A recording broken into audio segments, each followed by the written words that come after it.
podcast by Bonsai Creative that helps creatives in film get where they're going faster by sharing the advice, knowledge, and insights of professional creatives across the film industry. I'm your host, Chris Barkley.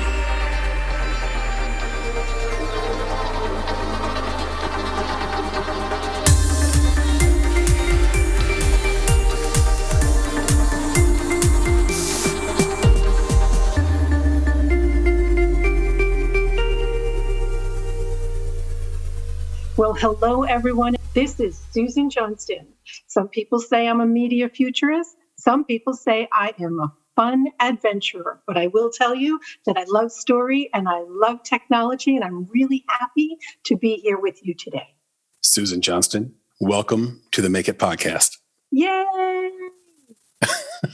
Yay, indeed. I think you found a very succinct way to describe yourself and what you do. The fact of the matter is you've worn every hat at some point or another over the span of your career, even going back to childhood in film. And so I'd love to read from a bio to give this audience a better sense of who you are and where you've been before we get started. And like I always say, this is the internet. So if I have anything incorrect, feel free to amend to the reading and correct where I've gone wrong. Make me pay for my sins. Susan Johnston, known as a media futurist, is president of Select Services Film, Inc., an award-winning production company, and is founder, director of New Media Film Festival. Her first film, a 35 millimeter color film noir short, Room 32, which I watched, was great, which won 2 awards, received distribution, and was requested by Spider-Man 3 for their production team. Susan founded the critically acclaimed New Media Film Festival in 2009 to honor stories worth telling in the ever-changing landscape of media and new media. Legendary judges cull over the content for the annual festival in Los Angeles that offers screening, competition, and distribution opportunities. If you do well in this competition, you can get up to $45,000 in awards. So that's incredible. There are currently over 600 titles in their library. Johnston has a background in the traditional film and television industry, but has also become known in recent years as a pioneering new media producer, including Stan Lee's Kamikaze Expo panel for independent creators, co-producing feature film Dreams Awake, and currently producing the Marvel comic feature, Prey, Origin of the Species. While the industry was changing from standard def to HD, Johnston produced the first series for mobile, titled Mini Bikers, and the first live stream talk show on HD with a Panasonic Vericam, and tested the Panasonic DVX100, which led to some changes on the DVX100A. And was on a committee to develop the SAG internet contract with Pierre Debs of SAG. She's a member of the Academy of Television Arts and Sciences, SAG-AFTRA, BMI, the Caucus of New Media Writers, Directors, Producers, SET Awards Board, Computer and Animation Society Board, Professor Emeritus New Media, and believe it or not, she was knighted in 2017. Susan. Okay, a lot of that was unbelievable. Small, yeah. Okay, so just imagine that your parents are divorced and they don't believe in babysitters, so they take you to work. Yep. That's how come I've done a lot. And then I get bored really easy. So pretty much all of that is correct, except SET, that board is no longer around. And I did remove myself from the caucus one for reasons that we won't discuss out loud. We'll take that offline. I do want to start there, though. I want to start when you were young. I'm curious about how this all began. What do you remember about the? What do you remember about the Willy Wonka and the Chocolate Factory, and why it meant so much to you after watching it?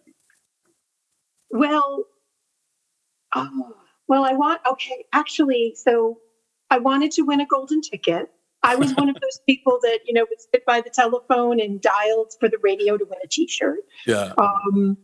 And I won once, but I was screaming so loud they couldn't hear who I was, and they went to another caller. I just think, well, it has to be the Gene Wilder version. Agreed. It's how I see life. I mean, I see life through adventure and fantasy. Like, I would have went swimming in the chocolate too. Did you feel badly for any of those children, or did you feel like was there a lesson that you got at that time, or was it kind of over your head? What the lesson is that poor people have a chance. I love that. I mean, people don't know this, but, there was a point where I lived in a community where I was the only white one. And the black ones wanted to beat me up, and I didn't want to beat them up. And my dad said I had to. And I said, no, get it. And then he saved 2 kids from a fire. And then all of a sudden everybody liked us. And I went, okay, well, that's wrong. You should like just because, I'm a kid. Okay. So is this in Rhode Island? This is in Rhode Island. Okay. I'm going to take people way back. So this was when they had incinerators, and you would open up a metal door and you would throw your garbage in, and flames would come up. I mean, I loved that. I broke my wrist swinging from clotheslines. I mean, that's the kind of kid I was. Like, they used to tell me, give her a paper bag. She can entertain herself. So I really think Willy Wonka and the Chocolate Factory is how I see life. I would have pressed the button in the elevator. Right. There's just no doubt about it. So shine a good deed in a weary world. When Willy Wonka puts his hand on the everlasting gobstopper, I have an everlasting gobstopper. I have the behind the scenes book that the director signed, and he gave me 2 golden tickets. That is amazing. That movie for me is Princess Bride. And right behind me over this shoulder, I have a leather-bound, sort of gold-lettered book version of Princess Bride. That I got as a gift, amazing gift from my co-founder and best buddy, Nick, for Christmas. I have a vinyl of the soundtrack as well behind me. And I've got some iocane powder right here to my left, believe it or not. So me and you are kindred spirits in that way. But it shows you the power of movies. Oh, God, exactly. And the power of advertising. And that's why it's so important. Oh, I heard that nerve. Yeah, we're speaking the same language already. What do you remember about being on the set of The Great Gatsby? I remember it to this day because it was a lush lawn, and I always loved walking barefoot in grass, always. And so I was sitting on the lawn with other kids. So my dad was like, go over there and play. From my understanding, he brought in antique cars.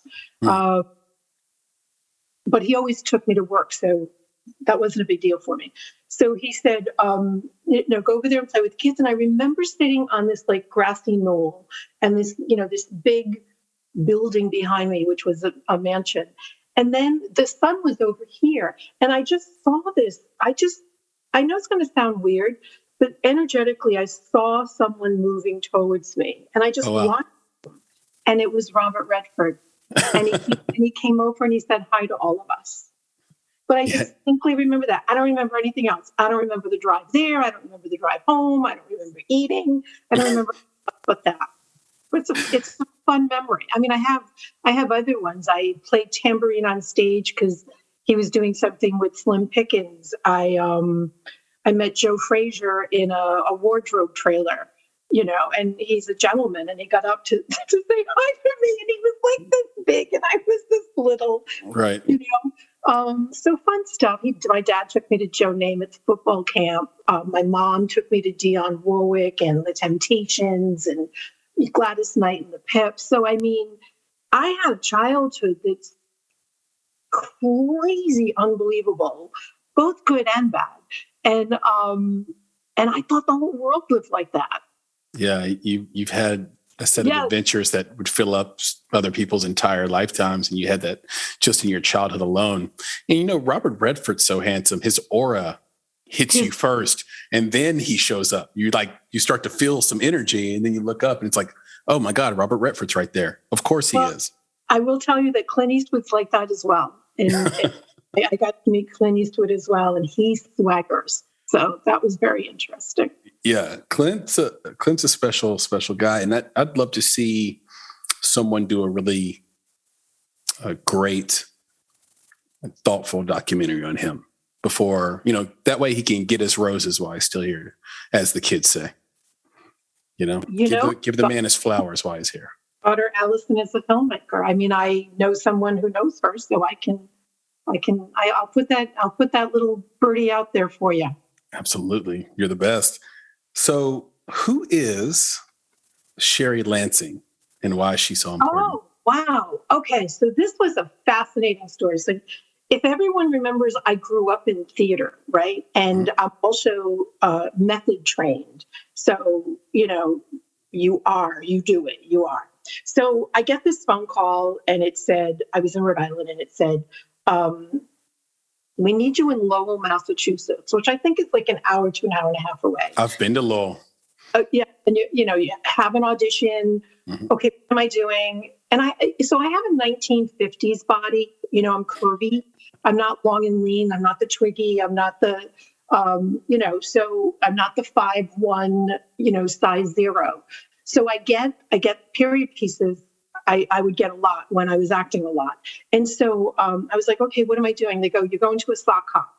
So I immediately went to Thayer Street, which is over near Brown University in RISD, and they have an Army Navy surplus store, and they have this like vintage shop upstairs. So I went upstairs. I said, I need 50s clothes, and I bought a top and a skirt. And I'm telling you, I did this in 5 minutes, and immediately went to the audition. I always had headshots and resumes in my car. I was always ready. I literally walk in, and I saw Sylvia Fay. So if anyone Googles her, she's like old big time, right?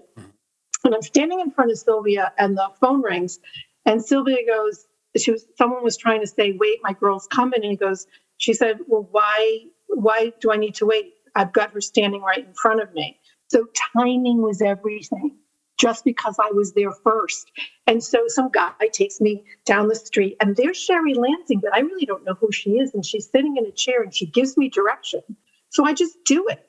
And I was supposed to walk around Brendan Fraser's character, but it was, probably the AD, and try to, flirt with him. And so she goes, why are you dressed like that? And I said, because I'm going to a sock hop. And then she goes, okay. And then so that same guy who walked me there walks me away, and he gets a call, and he goes, he said, you got the role. And I started screaming, and he goes, you're so cool. And I go, why am I cool? And he goes, because you screamed. Because most people are like, I got the role. Yeah. So she was pivotal because, remember, this is back in the 90s. You did not see a lot of women on set. You just didn't. I mean, I worked on House Sitter.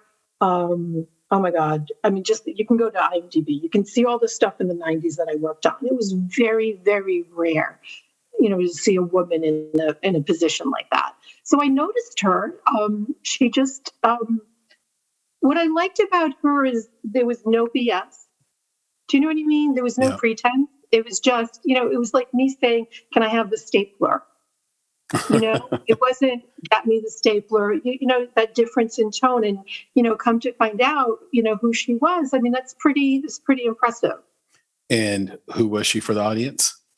President of, I think, Paramount at the time, right? Yeah, that's right. Yeah. It's a great lesson because you never know who you're dealing with. Exactly. Be nice because you never know who you're dealing with, and be on time, which is one of the tips you gave in Rolling Stone from a casting perspective. Mm-hmm. So I think both of those play in to what we're talking about now. But I got that role because I was standing in front of Sylvia Fay. Now, you have to get there safely, right? Because you don't want people driving crazy. You don't want them getting in accidents and dying. But call it luck, but that was always my business acumen. I was taught on the East Coast, arrive 5 to 10 minutes early. I was here 20 minutes early for this. I was playing with the lights. I was playing with the video. Too many times I've slid in, and you can't give your 100%, because you're still reeling down from whatever it took to get you there, Yeah. to gather what you need to walk in, Yeah. I can really attest to that personally as well.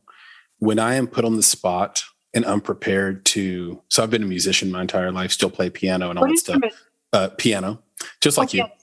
Yep. And if even when I was in my singing group, which was named Solace, if we had to go right then and there, I would do pretty poorly. I was very, very average. But what I learned about myself is that if I was prepared and I had taken the time to study it and learn it and understand what I was supposed to do, I was above average, like, pretty darn good, like worth paying for, professional. And it's just, I met so many people that could just do it. Like they could just show up and be great. And I was just never like that. I'm a guy who needs to know the assignment, study it, feel good about it, do it in the mirror 100 times, and then feel like I can do it with my eyes closed. And then, so I'm a big believer in show up early, relax your blood pressure, get in there and do a really great job. The thing about you is you kind of grew up around this stuff. You were modeling by the time you were 13. By the time you were 16, you'd been in everything. And I'm just wondering what made you, what was that triggering moment that said, hey, I'm going to pick up and drive or travel from Rhode Island to California with nothing but my personal possessions in my pocket. I made a deal with myself, which I said, as long as I'm making money in the business, that I will stay. And I mean, there were times when, I rented out my house, and then stayed in a hotel. So, I could, make all that. And then there were times I questioned, well, am I really making money in the business? Mm-hmm. And so that's why the casting, I moved out during the actors strike, and then Renita White. So I called up my friend David, the one I was talking about earlier, who's, I said, David, there's a strike. And I called my friends and I said, okay, who do you know out here? Let me just go meet everyone. And so he connected me with Renita just to meet her. And she was lovely. And I had a cell phone and I had a pager and I had a landline. And I said, I don't care. Call me anytime you want. I'll help you out. Right. Because I like helping out. I like rolling up my sleeves. So she called me. She paged me midnight that night. And I was walking into some rap party from somebody else who introduced me to a friend. Yeah. And she said, can you be on set tomorrow at 6 a.m? And I said, sure. I didn't know where I was going, didn't know how I was going to get there. This is when we had Thomas guides in California. And sure enough, it was Kid Rock's music video. Oh, wow. And they had me, and I was like a casting assistant or something. And so they had me deal with these rioting talent. Well, they were rioting because they weren't getting fed. And, anybody who knows me, in my contracts, I would say you had to treat the actors fairly. You had to feed them, whether it was union, because union, you're supposed to follow the rules. Everybody follows the rules, but I put it in the contract. And so I just went up to the guys and I took the leader. I took the leader behind. This is so funny. I mean, it's my first day on the job. I took the leader, and it's 2:00 in the morning or something. I don't know, whatever. We were overtime. And so I'm taking the guy out for a tour who's the leader, knowing that if you have the leader, no one's leaving. So all the talent was there waiting for the boss to come back, and I'm taking the boss out. So while I take the boss out, I whisper in somebody's ear. I said, you better order pizzas and get them here fast. And so I said, you let me know when the pizzas are ready. So by the time, I'm entertaining this guy until it happens, and then boom, the pizzas show up. Everybody was happy, and the music video got made, and they called me and they brought me in the next day, and then they put me in American. They said, would you be a white trash woman? I said, sure. What does that mean? So I Googled it. And again, I went out and bought a dress. You don't pay a lot, right? But you just go out and you buy something that fits it if you don't have it. And so I was in American Badass. Yeah, I love that. So that's how California started for me, and that's why casting before acting, and then acting came in, and then producing came in, because a guy wrote a script for me. Pretty cool, right? I didn't think anything of it because he was living with someone, right? And we weren't dating. but I didn't know he had a crush on me. And it was about the story about my mother's murder and, what you would do when the guy goes up for trial. And so that's why Room 32 is really based on that. And and so there was an Emmy-winning producer who wanted to direct. And she said, we need a producer. And I said, all right. I said, who's going to produce? She goes, you are. And I'm like, And I'm like, oh, okay. And so that's how producing started. Was the David, that's your friend, David Barkley? No, David Kleiler. David Kleiler. He did, oh my God. Boston, he did stuff I can't remember. I mean, I honestly can't remember. And I know it's horrible, but I'm bad at trivia. No, it's okay. It's interesting because you do have a David Barkley that worked on Room 32 that I think they did music when I saw in the credits. And I was like, oh my God. Totally different. Oh my God, they're so different. Yeah. I was just surprised to see my last name there. Like, what in the world? Like, that's awesome. I wonder if I'm related. Who knows? Who knows? David Tyler, fixture of Boston's independent film scene. And he was the legend and founder of Boston Underground Film Festival. There you Boston go. I'm going to write that down. And it was local sightings. That's what it was. He also created local sightings. But, I mean, he was my muse. I was his muse in the sense that we inspired each other. I think we talk about Dostoevsky. Yeah. Trying to watch film. we have a thing we wrote on our site called that was based on the book. I believe it's called The 8 Essential Friends. Mm-hmm. And we expound upon that. And I think one of the things that happens, because I'm a big fan of muses, but it's one of these things where I think culturally we want whoever we're with romantically or whoever our best friend is to be every type of friend that we need. And no one person can do that. Yes. No, they can't. You need a person you can talk, Russian literature with, and you need a person who you can talk about baking brownies with. And those two people probably aren't the same person. No. But, so you need to fill those gaps. Yes. Or in a responsible way, but you need to fill those gaps. Because I find what moves people very fascinating. Mm-hmm. I don't always understand. I'm the same way. Have you ever been surprised by what you found when you discovering what moves people? Yeah, and sometimes I don't like it. That's true. You go lifting rocks, and sometimes under that rock is, a scorpion or something. COVID did things too, right? Mm-hmm. So I just think it brought out things in people I hadn't seen before. And I agree. Yes. And I can't change people. People can't change me. We can, depending on what we want to do, we can pivot. But we're all here on our own journey. And so I easily I can say, it's not that I don't have these two people as friends. They're just, as one friend says, they're outside the theater waiting to get a ticket. He says, I have my friends in the front row, and then sometimes some people have to go outside and get a ticket to come in. So well put. I know exactly what you mean. Speaking of COVID, something beautiful did come out of a little bit of change in society. So we have COVID in 1920, so 2021 really. Mm-hmm. But before that, the big thing that happened in the world was the 2008 recession.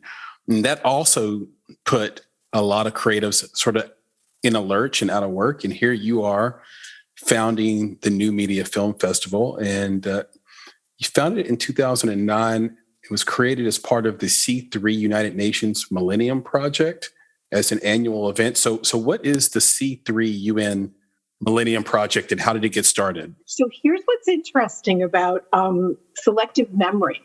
I got an email recently from C3, which was the Conscious Creative Community. And there's two people that became my dear friends from that. Phil Havra, who, he has, he has a title that's beyond mine. I love my title, but someone gave it to me, Media Futurist. But his is, he's just a genius. But anyways, like his brain is lines and dots and connecting on a matrix. And then Barry Goldberg, who I didn't know at the time, which I love him even more. He is a Grammy winner. He's worked on Fleetwood Mac's The Dance and things like that. So they were part of C3, as well as a couple of other people. They're the friends that I took with me. The United Nations Millennial Project, I thought was part of, there was an LA arts community going on. And I guess the guy who was the grand poobah of the event was the head of the United Nations Millennial Project. But I received an email recently, which they kindly said, thank you for remembering us. It wasn't Phil and Barry, C3, because I'm acknowledging that. Because look, it's all media, right? If I can help you, I can help you. Right. But they asked me not to mention that anymore. And then explain that my, how I understood that wasn't what it was. So respectfully, there was a big LA arts project. I remember the LA Opera was involved. That guy was involved. Mm-hmm. C3 was involved. It was at Los Angeles studio. And then we announced in Second Life, which was really cool. Yeah. It was big at the time. And but basically it's funny. Out of the 2008 economic crisis, I just saw an exodus. Most of the people were going to Atlanta. And think about it. If you're studio level and you're working 2 to 3 jobs, which was normal for these people, and they're not making less than $2,500, most likely more. Then they're hiring people like me to do the job of one, and then they've got 2 others, and they're just, the master puppeteer, which is fine because that's how people made a living and got in and got up the ladder. And I really saw that me being an independent, me all my life, doing all these jobs, focus puller, Beth boy, dolly grip, snake wrangler, you just do it. Like that was an easy skill for me, but it really wasn't for my studio level friends, for my people that were in the bands wasn't Barry, but, winning Grammys and stuff like that. They didn't know how to recoup those big zero paychecks anymore. And so I said, let me do something that can help them. And generally when I need an answer, I ask it before I go to bed. And so I just said, okay, how can I use all my experiences, all my life to help this community of storytellers? And I literally have a blueprint, like, because I've designed houses in my life, with a tech, push one section in, one section out, same thing with the roof. How do you grade it into the yard? So I had that blueprint. And so back in 2009, new media really wasn't a word, but because of my work with Panasonic and the Red Scratch program and all these other things that I was I would call myself a test bunny. Mm-hmm. I knew that it was going to be ever changing. Remember, I was on SD to HD. HD became, Ultra HD, and then 4D, 4, and then 8, and then, whatever. So, so I didn't build it for me. I built it for them, so to speak. But here's what's interesting. So COVID happened. It's the same thing. Yep.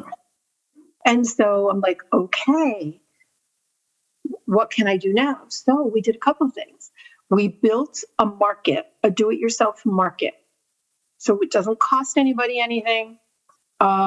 So they go to our website and you click the button market, and then you just sign up as a buyer or you sign up as a creator. Now it's going to be a short form, and you can't just get access to all this content with just an email, right? Like right. Probably your website or your LinkedIn website. But you can upload content to sell, or you can go on there to look to sell, because we found that was a barrier for people making money. The other thing we did is we just scoured for content that was submitted like over the 10 years. We're not 13th year. And we started offering distribution, 70-30 splits, non-exclusive. We don't charge any fees. Like we don't charge you to market. We don't charge you to log, blah, blah, blah, blah, blah. And, knock on wood, people are making money. we get paid, they get paid. It's really that simple. Yep. And so I'm doing it again, 2009 and now 2020 is really, because it was March of 2020.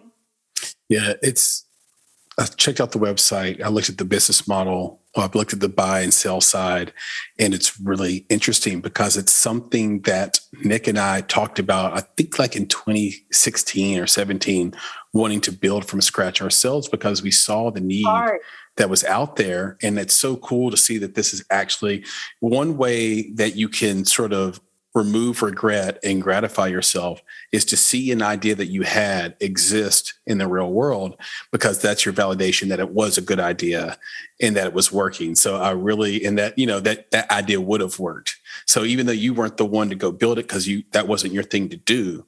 Correct. It still was a sound idea because someone out there built it. And so thank you for that info. And this may actually get into a little bit more of how you sort of curate and aggregate those titles. But before we go really down the line with the New Media Film Festival, it is unique. So I'd love for you to talk about how the New Media Film Festival is different than other festivals. So if you look at my history, I was released from high school to go help a major corporation in their computer department. So I've been a geek, right? But then you look at my other side, I was part of the entertainment business through my dad. I was in plays and all that good stuff. So the festival is really an extension of me. It is a place where thought and creativity happen. There is no fail. There isn't, because you have to move forward to see if something works. And if it doesn't work, what does it take to make it work? And it may not be worth it, right? In the large scope of the world. We constantly offer opportunity. First of all, we're global. I want to say, we're planetary system wide, but there aren't any Martians or aliens submitting right now. So NASA has a program where regular people can put their name on a ship that's going out there. And so I've done that the last 2 or 3 times. You get a certificate, which is really fun. Awesome. But I'm also doing that because I'm encoding that, New Media Film Festival will eventually be out there accepting submissions from all other species and also sharing those stories, right? Because how better to learn about someone else than that story. But so that is the possibility. I mean, I'm not kidding you there. I was made an honorary astronaut by Leland Melvin. We were on a board together. And I told him, I said, I always wanted to be an astronaut. So what New Media Film Festival does outside of honoring stories worth telling is, I think what's unique is we honestly look for opportunity to help content creators. And if it's not there, we build it. We built Emmys consulting with broadcasting because people wanted to be nominated for an Emmy and they didn't know how to get it up in the window. Well, we figured that out. We were the first one to do artificial intelligence created content. Because again, remember, that stuff isn't scary for me, right? And then the people that create that don't want to trust their technology and their baby with someone. And since I love and respect intellectual property, I get a lot of content and creators that really won't give their stuff elsewhere. Most people don't read the terms and conditions on contracts or apps, and I do. Right. We just got offered, and it's funny because people say, well, this festival used this and this festival used this, and they're really good festivals. But those festivals also were giving away the rights of how someone uses their platform, and that has value. You know, who you are, how you think, how you engage has value. And guess what? It's yours. It's not mine. So the fact that we respect you, we respect your story, we understand your journey. We have 80,000 people on a newsletter list. We have, just look at our partners. They're all people that support, creators. We just have, I don't want to start naming, because if I name one and I forget the other, I don't want to get them. Just go to newmediafilmfestival.com, homepage, scroll down to the bottom of the partners. Every single one of them works tirelessly to help creators. And we pivot a lot. So we put pitching online. So pitching used to be just in person. It was so successful that we're like, why should it just be once a year? Like, someone decides tonight that they want to pitch their project, and we have gotten stuff funded and picked up. We don't take a percentage of that.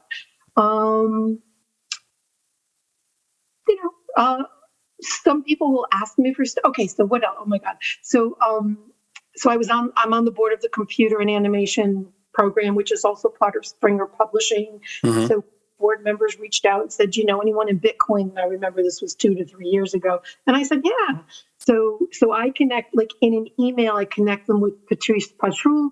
He was in Hong Kong at the time. And then he wrote a book on Bitcoin that Springer Publishing published. That they ended up becoming the first film that was fully funded by Bitcoin. And it was an Academy Award nominee a couple of years ago. Don't ask me the name. I'm bad in trivia. But the point is, those are some of the opportunities. One of the photographers that we hired for the festival one year, because of the people that were there, like Ed Asner and Oscar, Mark Rydell from On Golden Pond, Tippi Hedren, she had The Elephant's Journey in there with Chris Gallucci one year.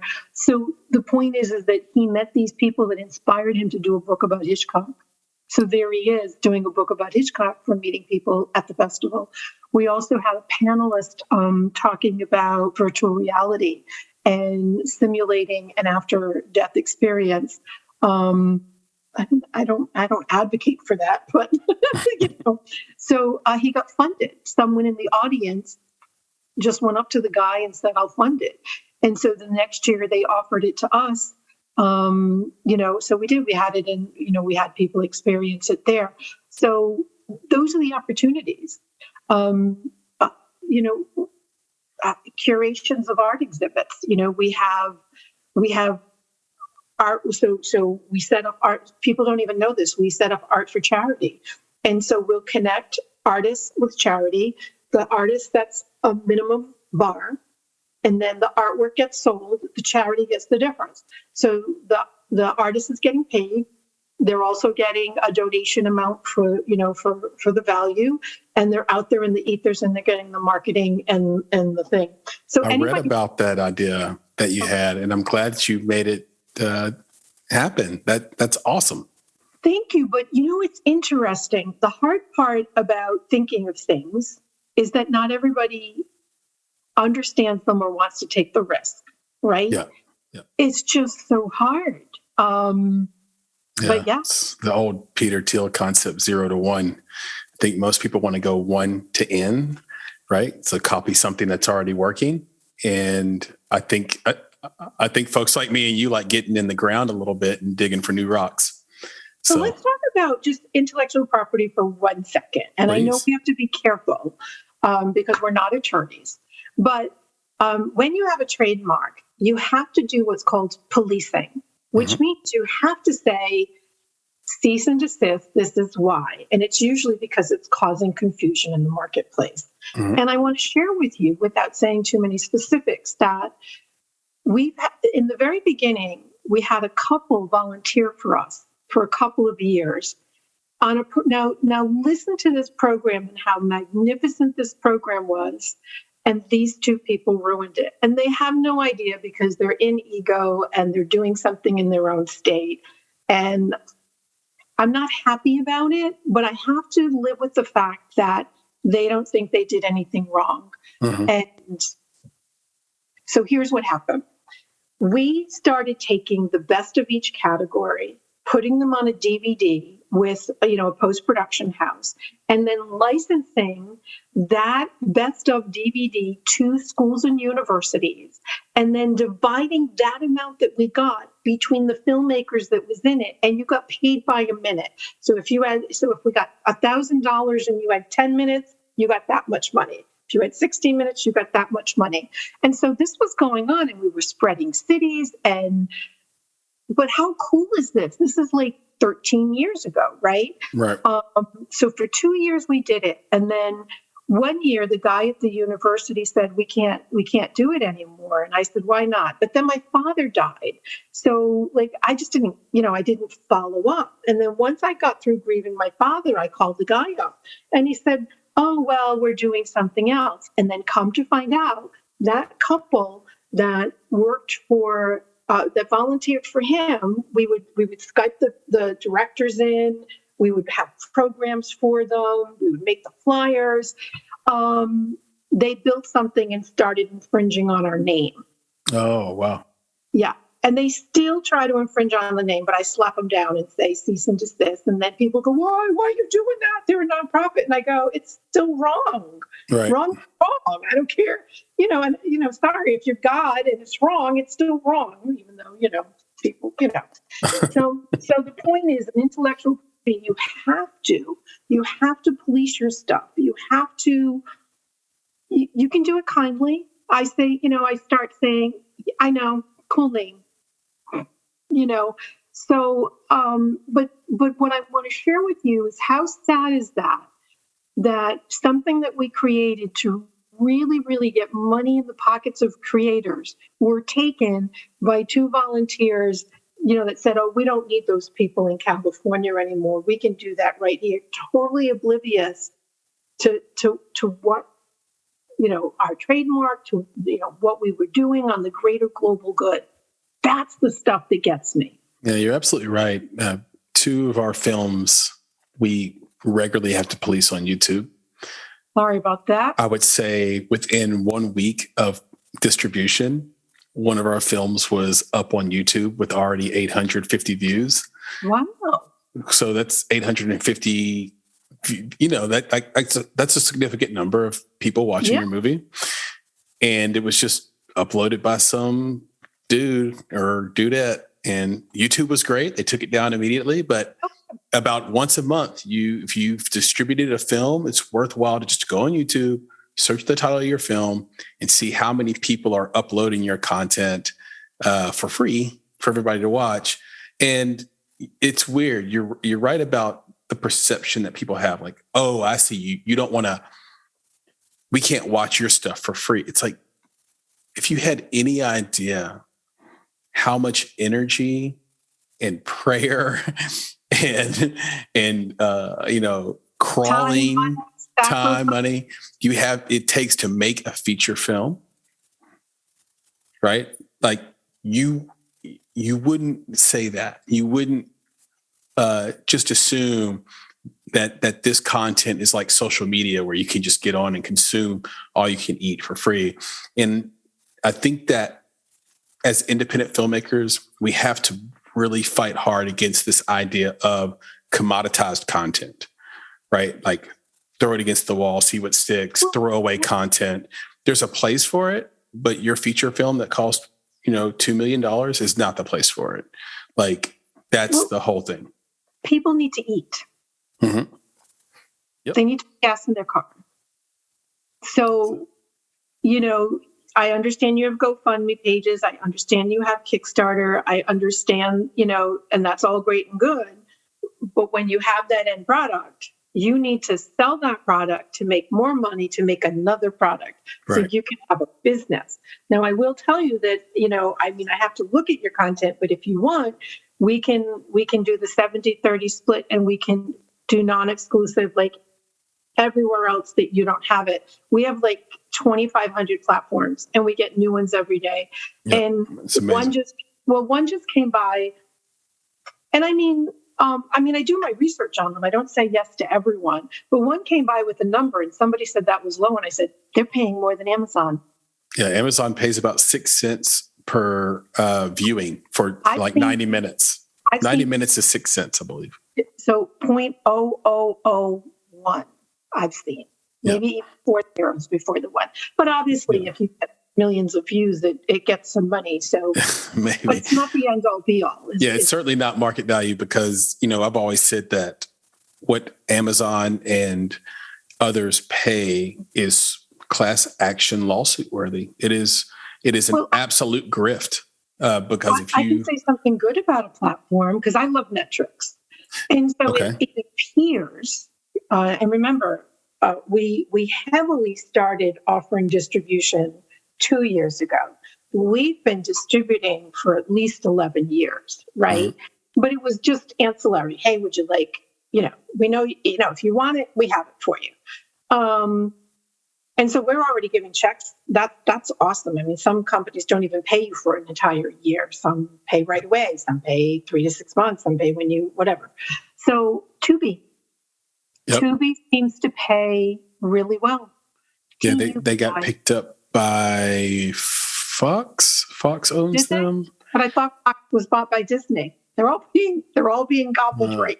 Hulu is Disney for sure. Tubi, I think, is Fox, but I'll have. I'm not saying anything bad about the others, right? I'll have at least check that and make sure I'm right about that. We are so grateful that people want content right now, but I will tell you that's the upside, right? Like that the demand is almost insatiable for content if it's good. Well, yes and no, because you said something about throwing spaghetti at the wall. Just throwing it against the wall. Yeah. I mean, there are streaming platforms that go by algorithms only. They could care less what your story is, the quality is, and agreed. I'm a firm believer of we are collectively the stories that we watch, we read, we share, we create. So what do you want your future to be? I mean, if you look, it's called emotional reality. So ER is a category, and there are movies that are being so when I talk to you about like metaverse and apps and terms and conditions, they're taking all the times that you press harder or lighter, or there's even a new service where they're going to give you free streaming, but they have to watch your eyes.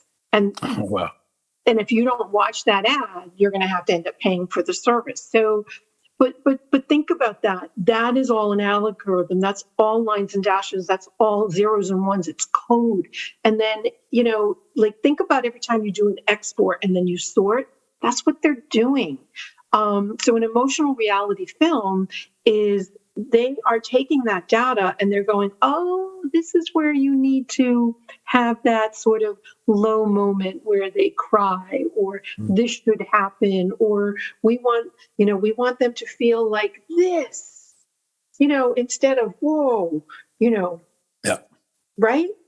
Yeah. Right? I feel like Pixar mastered that early, and just in terms of the formula for human emotion and storytelling, and being able to leverage animation because those characters can do things that human beings can't do, and using it to drive emotion.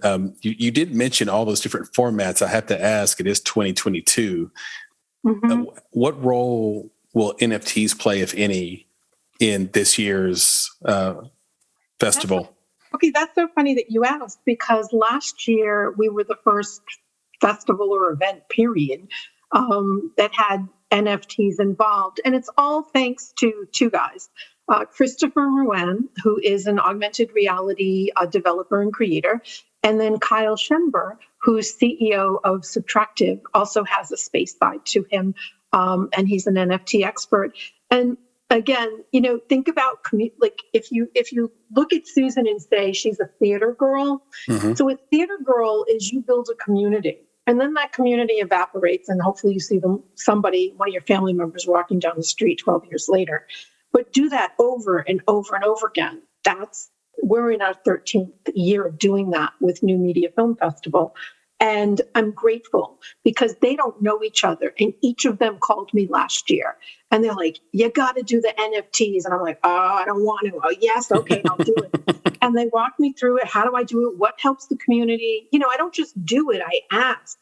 So when I listen, I go, what do they need? Well, first of all, I'll give you the lowdown. Every single person can have an NFT profile. All you have to do, we have OpenSea. And what I chose to do is I chose to do a gallery. So we're retro new media. And I just think about everything as a media asset, because a media asset is new media. It's findable, it's searchable. It's a way to make a connection, right? So on OpenSea, Retro New Media, I decided that I would pick one thing that said something about us for each year that we were in existence, right? Now,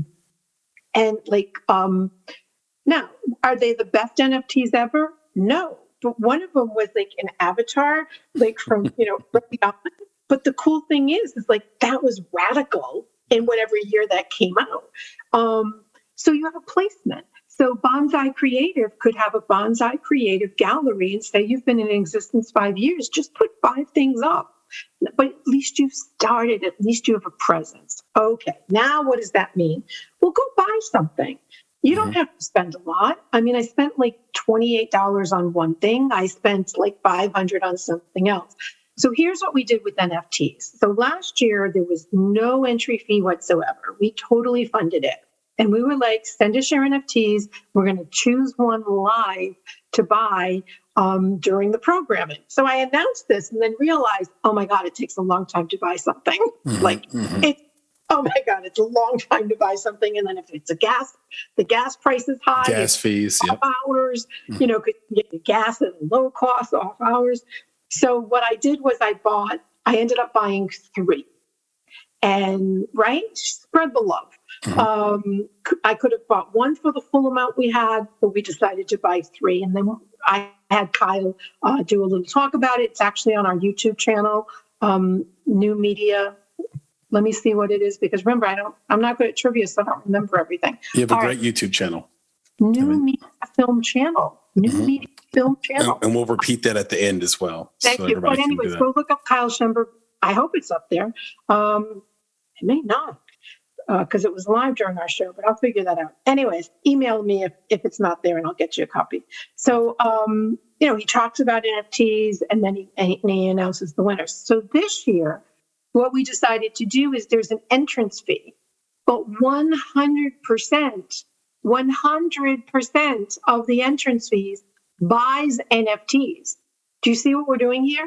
We're building a way for NFTs to be bought and sold and marketed. So that's just another way we do opportunity. It is and it isn't. And thank you. But there are gatekeepers in NFTs. God bless them. I would say OpenSea is one for sure. Well, no, I meant the community. Oh, the community. Okay. So whether you're vetted. So. Oh, I see what you mean. Yes. Remember the old Hollywood system? Yep. You had to know someone to even get it for. Okay. So I'm blessed that I had Christopher and Kyle, but even that, it's hard. It's hard to get people to go, okay, I don't know, what is it, $50? I'm going to pay $50 to, submit an NFT, because it's such a new concept. I guarantee you in 5 years, people are going to be submitting NFTs everywhere. So we have had submissions. One of them, he wants $1 million for his NFT.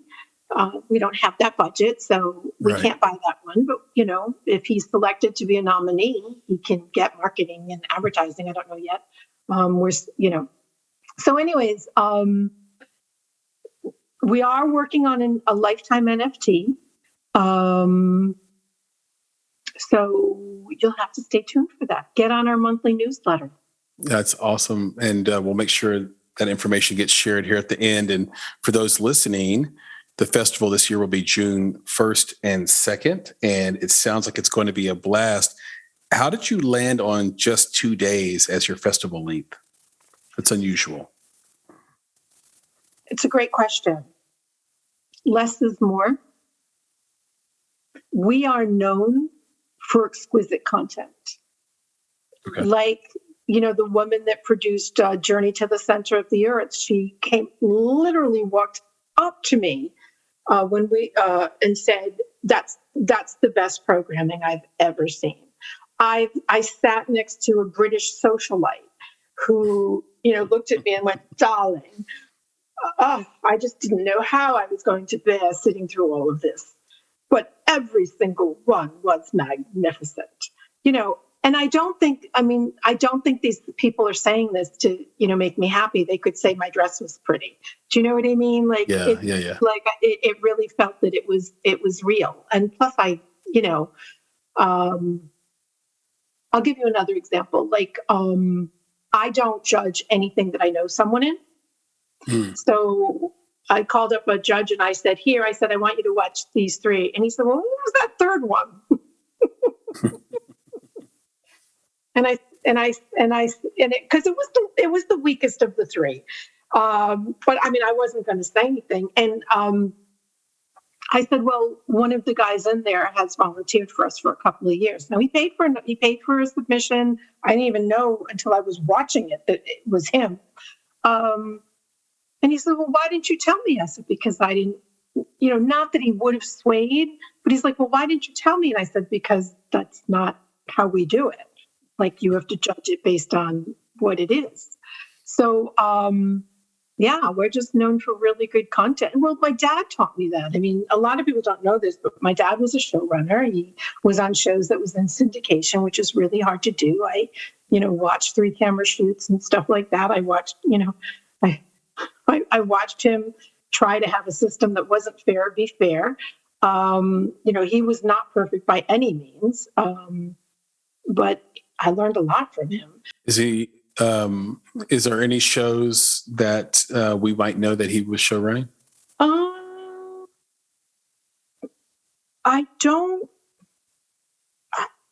want to mention it because I walked away from $20 million.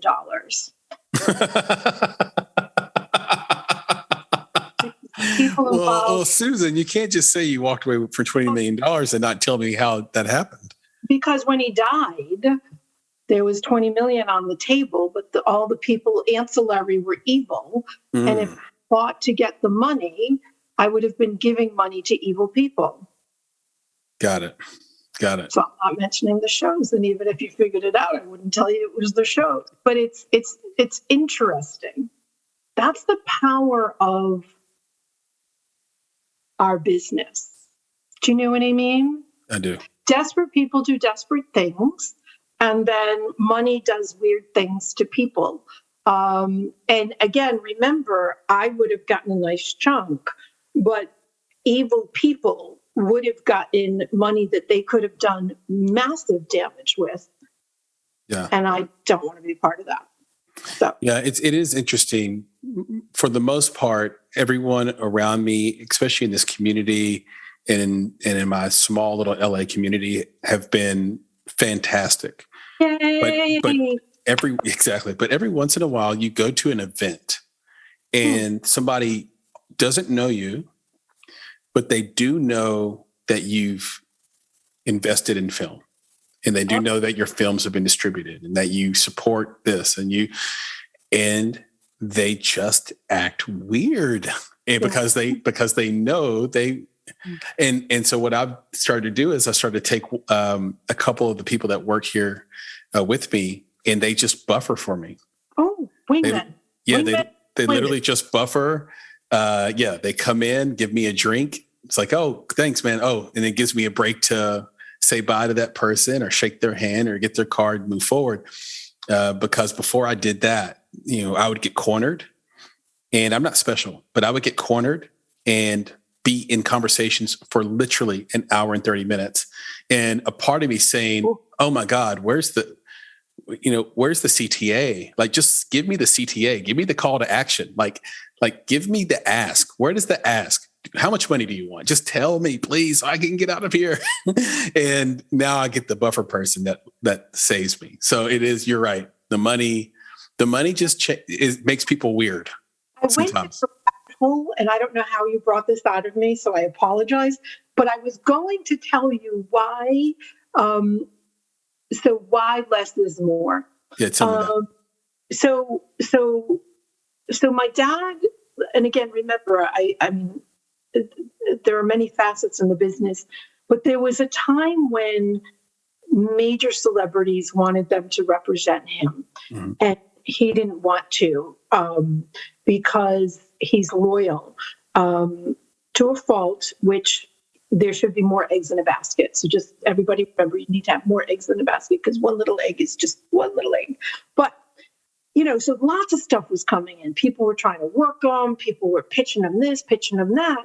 And he literally would just open the mail, and this was back in the day of the cassette, and he would put a cassette in and he'd press play, because he repped music, and you heard about Slim Pickens and stuff like that. Yep. So he repped music and stuff like that. So anyways, he'd press play, and I'm telling you, the little circle didn't even have time to grab that tape and go a full circle, and he popped it out. And I went, Dad, what are you doing? He goes, that's not going to go anywhere. And I go, how can you tell it's not going to go anywhere? And so he took the time to teach me. And he was right. It's like, how many times have you tried to have that book be better on the next page? How many times have you tried to have that script be better on the next page? And It's not. So now, that's not saying that, that works most of the time. But I look at these festivals that are 10 days, and I understand it's economic development. I'm not in the business of economic development. People don't know this, but I was with the film office for a year on the state level, which meant I was a bureaucrat. Well, that was this. Economic development is right here. That's what it's all about. It's all about bringing tourism and money and businesses to your state. I'm not backed by the government. I don't have those partners. I'm not so sure I want those partners. I think if you asked me in the beginning, I'd be, let's have them overtake the city. But again, that's not the goal. The goal is honoring stories worth telling. And, I've said this before, but, the word diverse, it cracks my team up, because we've always been diverse. People have told us they've never seen, any place that they felt more welcome. And I'm like, what are you talking about? Like, everybody's welcome. Like, we don't look at life like that. But then put in a room of, someone who just came in from Africa, and a little old lady who's a grandmother, and someone who's Jewish, and someone who's gay, and, all different ages. And you're in a room and you're watching the same, content that comes in, and they're all moved by it. Like, that's when that story is powerful. So, sure, in the festival, there's going to be an ebb and flow, right? You're going to love one, really not like another, but they're really great stories. We don't take stuff that has bad sound, bad images, bad storylines. We don't take pay for play. People try to pay us to put their film in. We don't do that. Someone offered me money once to win the award. Don't do that. Offered me an Audi, which was nice, but no. Good for you. Obviously, this. We don't take money from everyone, because I was a casting director for many, many years. I still cast, but it's generally for just people that I've worked with before and on select projects. I'm more about packaging and making offers right now than, having 800 people come in for a 7-Eleven commercial, which was fun. But anyways, because of the cast, I lost my train of thought for a minute when I was thinking about that commercial. But I think, so on the casting side, I was offered once money for the embryos, the eggs. Yeah. So, you have a lot of actresses that'll give you their egg for $10,000. And I'm thinking, so that actress would get $10,000. I don't remember how much they were offering us at the festival. And I'm like, that's not something I want to market. That's their decision. Yeah. But it's not something I, as a brand, am going to endorse. Like, that's making babies, and that's somebody's body, and that is not my area to tell you what to do. That one I've never heard before. That's incredible. I would. Look. Lesson learned. Less is more at the New Media Film Festival. Oh, thank you. There you go. I understand it. Did you find 2 days early? No, most festivals are just longer. That's all. So when I saw it, I thought, oh, that's interesting. I think I should ask her that, especially considering the type of media you bring in, from AI to VR to NFT to you have you guys run the gamut, and I'm sure there's a ton of that coming your way now. So that's all. I was just curious. I think the answer is sufficient, and I love the analogy to the book, which, by the way, folks, Susan is a 6-time author of books, and we failed to mention that up to this point. I love the analogy of the song and the screenplay. We instruct our readers, hey, if you get to 5 grammatical errors before page 10, just stop. And John August and Craig Mason, who do the incredible Script Notes podcast, they famously know whether your movie is going to be great or not in 3 pages. So they can read 3 pages and just know, okay, this works or it doesn't work. I want to keep reading or I don't want to keep reading. So I thought it was apropos. It was good. I'd love to. Oh, go ahead. I'm sorry. Go ahead. Well, no, because you have a valid point. So we were longer before. We were more. Oh, okay. No, we were. We weren't always 2 days. We were more days. But then I was producing panels for Stan Lee when he was alive. Right? Yeah. Am I going to produce panels at my festival, or am I going to screen more content? So see where my brain was going? Yes. And remember, we're at the Landmark. It is a gorgeous state-of-the-art theater, and it's not cheap. And we are not backed by, economic development teams and stuff like that. So really, we're looking at what is the best use of our time and space for this global community. Mm-hmm. And people, they want their Q&A. They want to meet the people at the VIP soiree. They want the red carpet, press junket. They want the award ceremony. So besides Stan Lee's panels, we create things throughout the year. So January of last year, we created Ask an Expert series. And it was pay what you can. It was online because of, things were shut down. But meaning we create these things for people to engage sort of, outside of the festival. Mm-hmm. And, I will tell you that if your audience wants us to have more days and have more stuff, I'm open to it. Just let me know. Wow.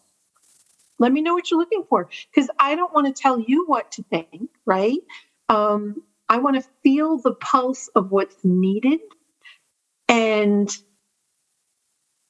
how we can help these creators. Well, Susan, that is so generous, and we will certainly put that idea out. We have a newsletter as well, not nearly as robust as yours, but we just started it, so hopefully it's a little engine that could.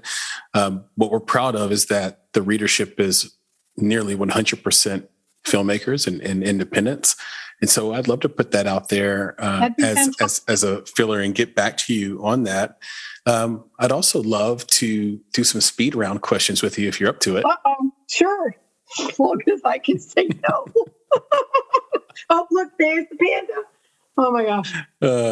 All right. So what are the 2 best pieces of advice you've received so far in your career, and who did they come from?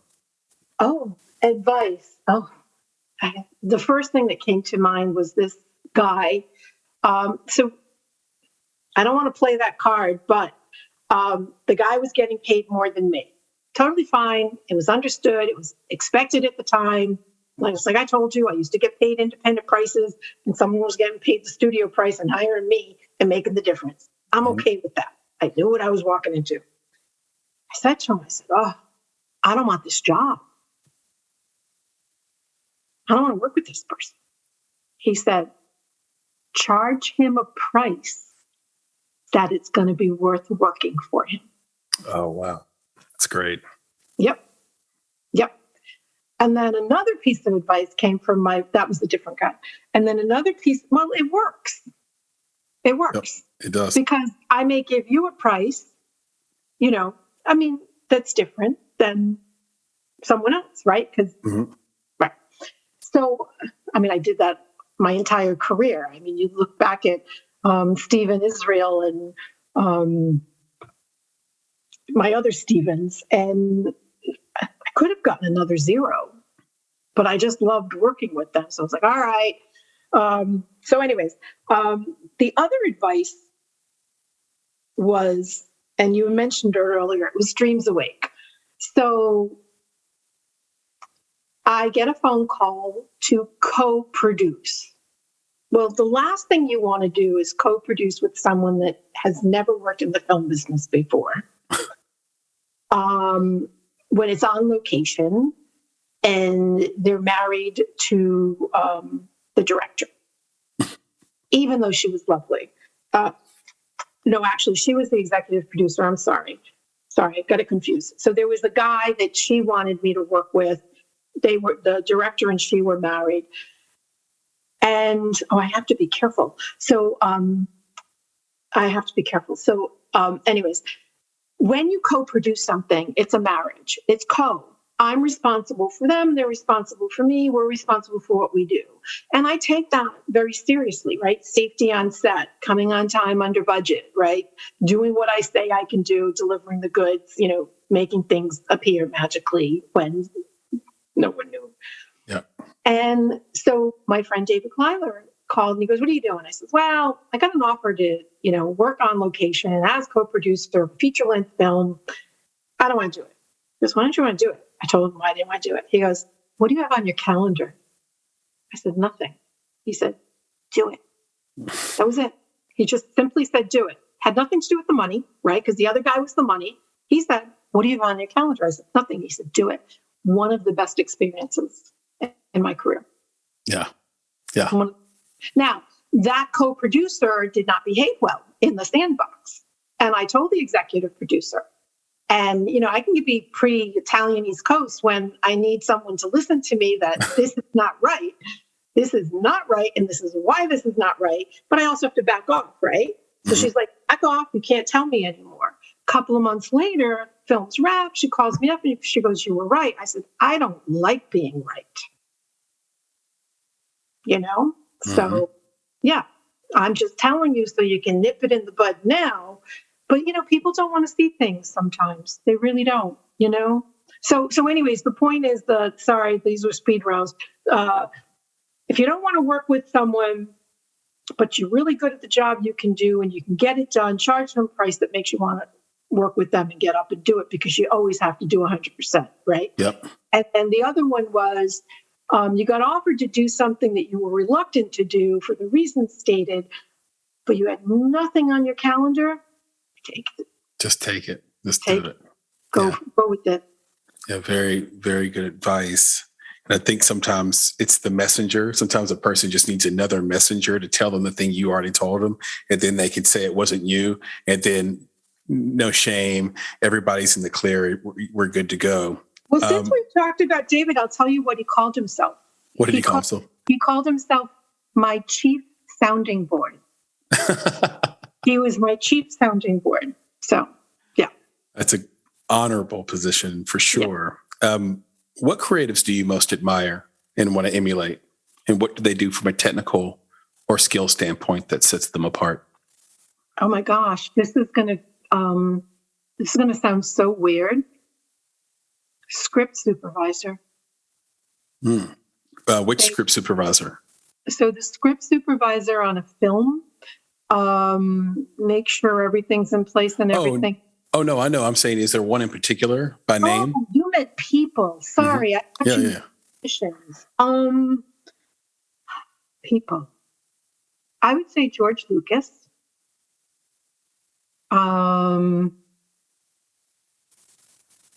He seems like a good guy. I don't know him, and persona could be manufactured, right? But I'm just saying, by all appearances, his choices and his demeanor seem to be on point with what I consider important: business acumen, and it's show business. He showed stories really well and seemed to do them really well in business. Yeah, it's a great point. And he gave you your favorite quote from Yoda as well, which is there is no there is try. no try. There's Do. just do. Love it. George Lucas. Oh my gosh, I didn't even realize that. Yep. Yeah. From your casting days, who's the most talented actor you've cast that you're surprised isn't a household name yet? Erin Gray. Erin Gray. Is that with an E or an A? I believe it's Gray. So Erin Gray was in Buck Rogers in the 25th Century. Oh, but is it Aaron with Aaron or sorry, Erin? Erin? Okay, got it. Hold on, I'm pulling it up. So she was a model and an actress. Mm-hmm. She was known as Colonel William Deering in the science fiction TV series Buck Rogers in the 25th Century. But that was, years ago. Right. She's just a brilliant actress. She was on one other TV show Silver Spoons. So people that know Silver Spoons on those two shows, yeah, she was just really, her daughter, Samantha. Oh my gosh. I practically begged her to be in a film and she wanted to be a writer. So I'm like, okay, then you've got to go write. But, and she was really cool. Like, I have this thing about, I don't think children's hair should be dyed. Maybe if it's vegetable based, but still no. And there was a show I was casting and Samantha would have been perfect for it. I personally don't like characters that look the same. Mm-hmm. I think it's confusing for the audience. Yeah, agreed. And this lead actress was already cast, and she had Samantha's raven colored hair. And we talked about Samantha dyeing it, and I said, Samantha, once I pull that pigment out of your hair, I don't care who you're talking to, you lose that virgin hair. Sorry. Mm-hmm. And so we elected not to do it. She could have, people shave their heads, people color their hair, but, if she had never, and she was young and she had never dyed her hair before, and that was totally her call. I have to tell you what it is. It's your decision. And, this is just my opinion. It's your life. It's your, but so I would say, I don't know what Samantha's doing now, but I know that she was, amazing. And I could have seen her catapult. Like daughter, like mother. Yeah. If you could give indie filmmakers, one piece of advice, what would it be? Just do it. I don't want to sound like Nike, but okay. A couple of things are coming up. If I want to tell an indie filmmaker, I'm going to get a little real for a minute, and they're not going to. Please. No. Okay. No one owes you anything. No one. Oh my God. Can I tell you something? Yes. True story. I hit you, didn't I? I just hit you. I did not. So in my old studio, I had a 10 by 5, so it's 10 feet wide, 5 feet tall whiteboard that you paint on the wall. It's incredible. It costs $150 to buy the paint. You got to put it on with a 3M mask because the fumes will kill you. But outside of that, you put it on, you wait a day, you come back in, you have a whiteboard on your back wall, and it's awesome and it's gigantic. And in big capital letters on that whiteboard, I wrote, "No one owes you anything." Swear to God. Are we sisters and brothers from another mother? Promise you. And it was in red as well. So I actually didn't put it in the black not Sharpie, but the black marker. I put it in the red. So every day I walked in there, I had to realize it's time to get busy and not, but I grew up that way too, Susan. Like that was just, I grew up with, there wasn't a lot of, hey, I've got something to give. No one had anything to give you anyway, except for waste your time and shit that would slow you down. So for me, that was an important mantra. So sorry to interrupt. I just wanted to share that with you. No. Go ahead. I just want people to know that I am definitely not perfect. And I, as a human, grow every single day. I metamorphose. There were definitely times in my life where, I had this chip on the shoulder. I was owed something. Most likely it was, from, my mother's murder and the unfairness. There's lots of stuff going on over there. But no one owes you anything. And I mean, you go on this journey and this path, and I know people tell you this, and I know just sometimes things suck, but you just sit there and you go, how can I be a better me? And if you look at the 2 times in my life when I've in the business, when I felt pain and anguish for my colleagues, what did I do? I built something. Metaphorically, it was a sandcastle, right? Mm-hmm. Yeah. Building a sandcastle, not knowing when a wave's going to come in or some bully's going to come in and knock it down, but I built it. I built it because I believed. So build good, and you'll get there. I mean, you have to. There's nothing else. You have to. You just got to stay the course. Wearing so many hats, I know you have a perspective on this as well, but what are the biggest business and creative mistakes you see newcomers making today? Lying or overselling, right? So the biggest mistake is people still bully, people still judge, people self-sabotage, right? Mm-hmm. I've had many times where people have taken out their frustrations on me or the project the second they were validated. Because once someone validates you, it opens up the dump truck of all the times that you just said, you were holding it up, and then, I mean, they're age-old adages, keep the drama at the door, keep your mouth shut, be polite. I mean, I generally follow up with every business card or every email, and it's amazing how many people don't. So I don't know. There's a lot of different things, but I think people know them. I also think we're conditioned by our surroundings and the way we were brought up. And like I said earlier, you've got that couple that thinks they're really magnificent, but don't realize that what they did wasn't right, wasn't fair, and also hurt an entire community of people being able to monetize their content. Right. So things have ramifications. I mean, I guess just think: would you want it done to you? Mm-hmm.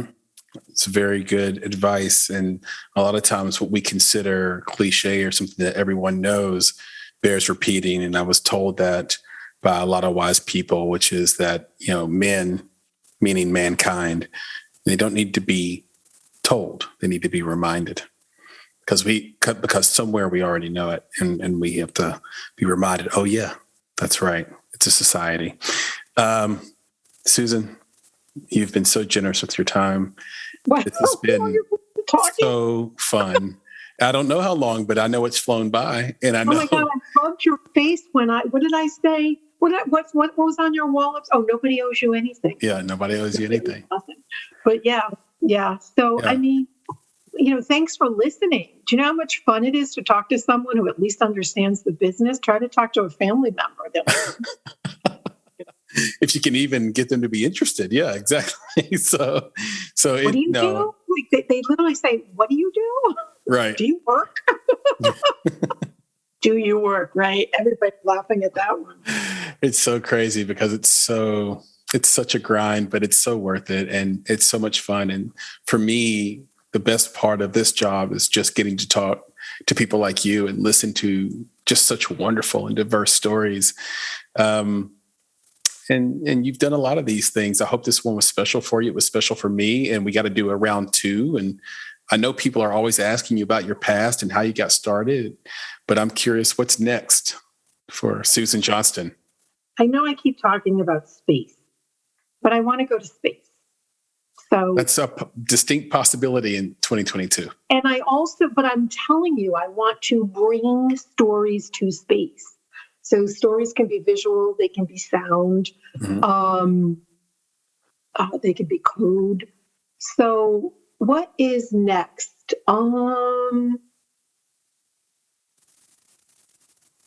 I think, I know it's going to sound really strange, but a safe community for metaverse. I really think it needs some, I don't want to say overseeing, it needs checks and balances. Yeah, you're seeing a lot of stuff in the news right now about people being raped in the metaverse, and like how to police that, because it's like you could always take the goggles off, but then it's like it's still kind of traumatizing because your avatar can't escape, and it feels almost the same way as not being able to escape in real life. And from my understanding, it's very fascinating. From my understanding, they coded it so there's a barrier. You can only go so far. There's some couple of stories out there and articles that you can check out. But one of the things that we mentioned on one of our indie talks, we do these indie talks where we're not interviewing a guest, is I think filmmakers should be first to market on advertising in the metaverse. I mean, imagine your film being on the side of a bus that drives by in the metaverse. Oh, that's wonderful. Or even drive-ins. Yeah. You know? Or maybe you own a piece of real estate and you build a theater on it, and in the theater, your movie plays. That's not crazy. That's like a thing that could happen. So you asked me a question, and I actually wrote this down today.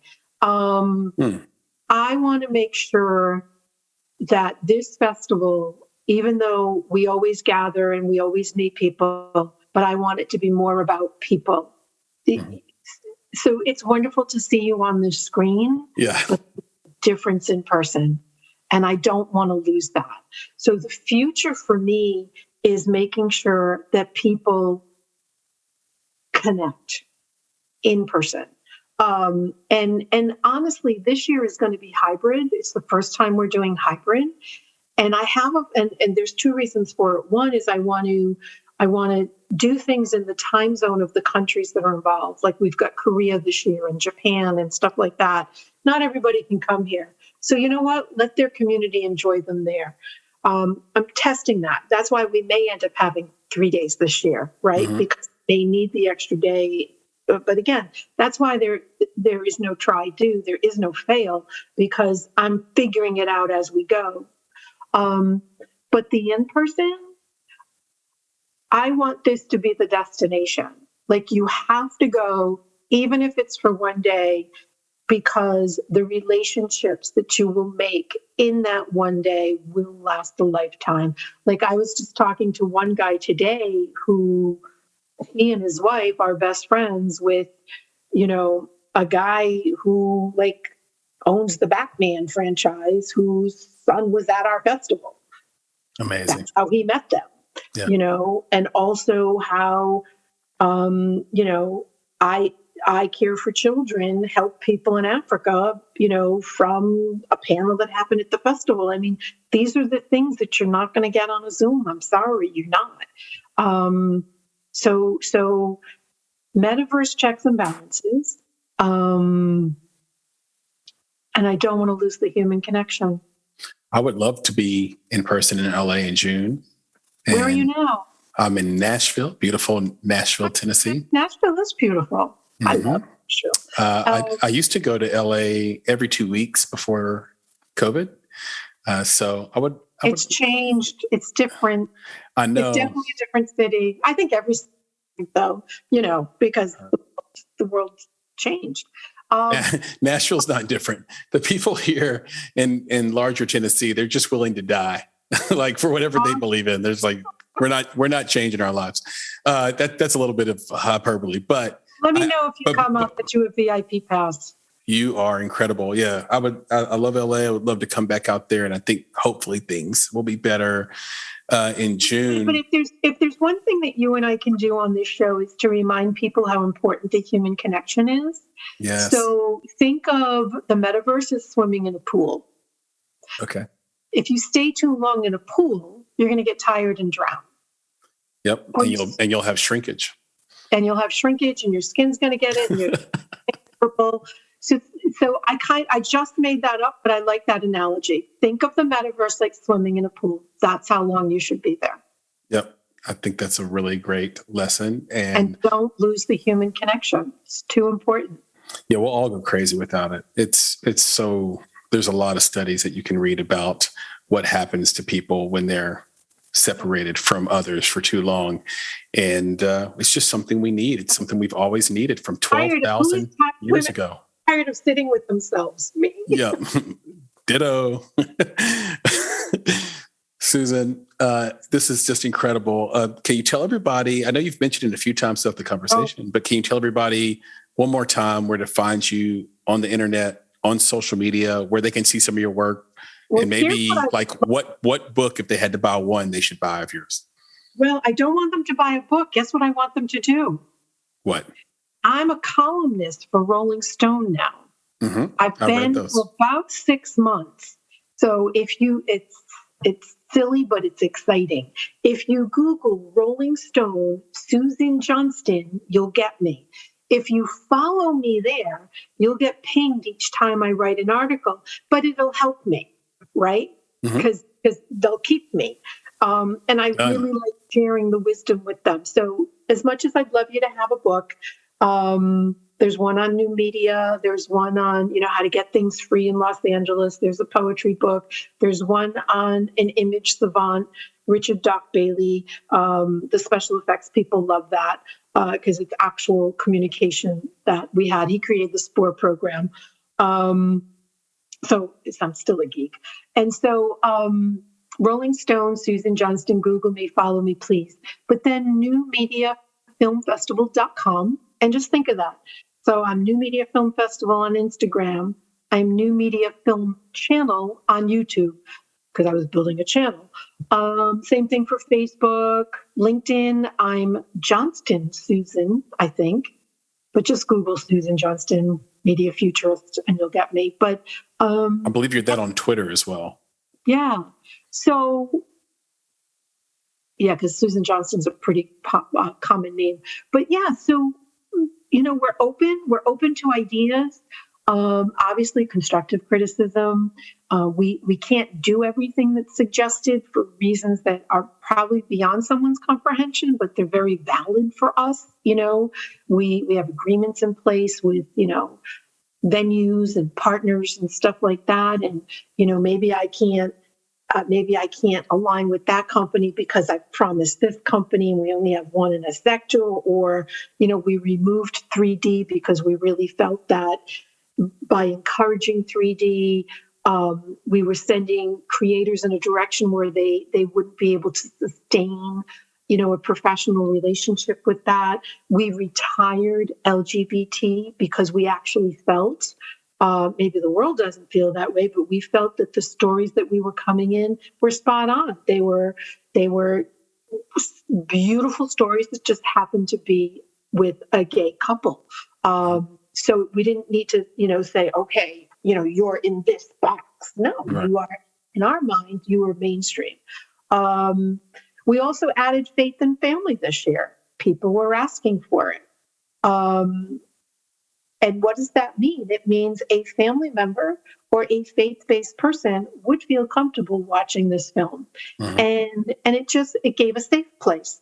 I don't know. I don't have the answer why, but I know that that's what they wanted. And it's been lovely to see the stuff coming in. Metaverse we had anyways under our new media category, but because people were searching Metaverse, we just added that. I don't know if we'll accept anything. Just so you know, even though we have a category, if people submit and it's not up to par, we don't schedule anything. Mm-hmm. And I think that's the difference between our festival and other festivals. If they got one submission in TV, they'll show it, but it may not be worthy for their metrics of their festival. So I don't know, but thank you, appreciate it. I'm sorry, I'm tired. I'm yakking. No, that's awesome. So everyone heard where you can find Susan, and please do follow her. And she's got a lot going on, and the ascension is real. So get on a moving train, as I was once told by the amazing Jenica Schwartzman. What did she say? What did she say? Because I would tell people, get on the train. Oops, it's already left the station. She said you want to get on a train that's moving. That's what everybody wants. So absolutely, do not hesitate. Get on that train. Get on a train that's moving.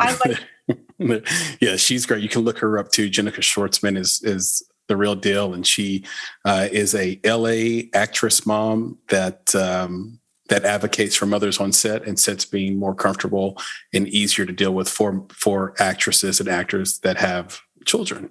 So she's doing great in the world. We'll end on this. For those watching, they've probably noticed a giant painting of a panda behind you, Ready? But you also have a metal life-size baby giraffe in your living room. How did you come to own that? And yes, I do want to see it. For those just listening, Susan has left the stage. I'm looking at these two pandas hugging, and she's walked in with a gigantic giraffe. She has shown him ass first. So we're looking into the cracks and crevices of this baby giraffe. Now I can see its beak. It's taller than Susan on screen. How did you come to own this? This is one of my, it's like, okay, so, what's the name of the store? There's Home Goods. So I'm in a Home Goods, and I think I was going down to the rucks, right? So you go in, go to the left, and I've got my carriage, and I'm booking it for the rugs. I want to get in and get out, and I see his butt, and it had a tag on it. All I saw was his butt, and it said $35. So I didn't even see his face. I picked him up. I put him in my carriage. I turned around. I didn't even get the rug. I went up. I go up, and I got the giraffe looking at the guy, and he goes, "Oh, we're so happy you bought him." And I go, "What do you mean?" He goes, "He's been here for 2 years." I go, "Is that why he's $35?" He said, "Yes." And to the victor go the spoils. And we have a full-on giraffe, and that is amazing. I'm so glad you brought that on camera. Right? He's like he was meant for me. He really was, and he looms large over you in the painting right now. And what else looms large is this conversation has been incredible, and it has made my day. It's been a lot of fun. Thank you so much. Yeah, Susan, you're amazing. Keep fighting the good fight. Keep keeping it real out there. I said keep. Continue to keep it real out there. And I look forward to seeing you in June. And I look forward to talking to you many more times before then. Well, thank you so much for your time. I greatly appreciate you. It's been fun talking. Anytime. I'll talk to you soon. Okay. All right. Bye. Take care. Bye. You've been listening to the Make It Podcast. To find out more information about this week's topics, including links to relevant blog posts, projects, and indie creatives, please visit our website at www.bonsai.film. If you haven't already, you can join our podcast community on Apple Podcasts or the podcast app of your choice by searching for Make It Bonsai Creative, and the show will pop right up. You now have the opportunity to support the production of this podcast. If you love Make It and are a true fan of what we're trying to accomplish in the indie film community, please visit www.bonsai.film and click Contribute. Contributions start at only $5 monthly. You can follow us on Instagram and Twitter at _Bonsai Creative, and on Facebook by searching for Bonsai Creative.